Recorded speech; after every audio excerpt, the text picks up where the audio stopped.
Bernard de Papeete. Bonjour Mathéo et Dodo. Bonjour Bernard. Avez-vous entendu parler d'un sénateur condamné et qui vient donc en mission à Tahiti pour étudier le fonctionnement de la justice en Polynésie? C'est hallucinant, non? Hallucinant, je ne sais pas, j'aurais dit paradoxal en effet, mais revenons un peu sur l'origine de cette visite. On doit tout ça à la sénatrice Lana Tetuanui qui avait parlé de justice à deux vitesses entre ici et la métropole, allant même jusqu'à dire que certains magistrats agissaient comme des patrons de la collectivité. Elle veut le bien du pays, Lana, et la défense de l'intérêt général, bien sûr, et que son mari ait été récemment condamné n'est qu'un pur hasard, bien sûr.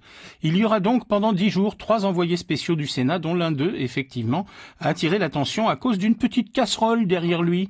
Alors pour être précis, c'est une affaire de corruption pour une somme de 1 000 € qui lui a valu une condamnation en première instance, 2 ans d'emprisonnement dont un ferme, ainsi qu'une inéligibilité de 5 ans et 20 000 € d'amende, mais pour laquelle il a fait appel, un appel qui sera jugé au mois de mai. Et en attendant l'appel, la vie continue comme avant et les généreuses indemnités de sénateurs continuent de tomber.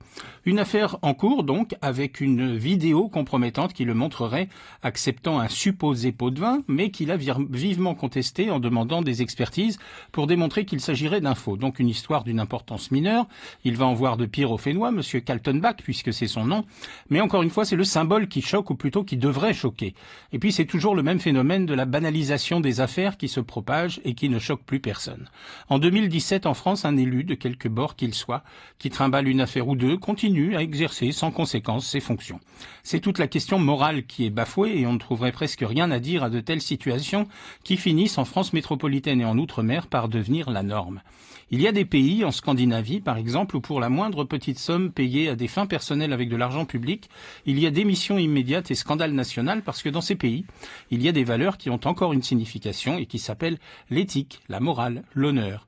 Comme la terrible affaire Toblerone, fin 1995 en Suède. Mona Sahlin, la numéro 2 du gouvernement social-démocrate, a été forcée de démissionner pour avoir réglé quelques courses, dont une barre chocolatée avec sa carte de fonction.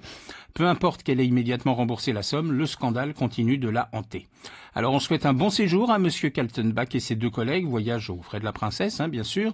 Ne pourrait-on publier l'emploi du temps de la mission de ces mousquetaires et rendre public aussi leurs conclusions pour que tout citoyen curieux puisse mesurer l'utilité de la démarche et ses effets sur le fonctionnement de la justice? Ou alors, est-ce que tout ça va finir oublié au fond d'un tiroir? Et c'était de quoi je m'y mêle avec Lolo.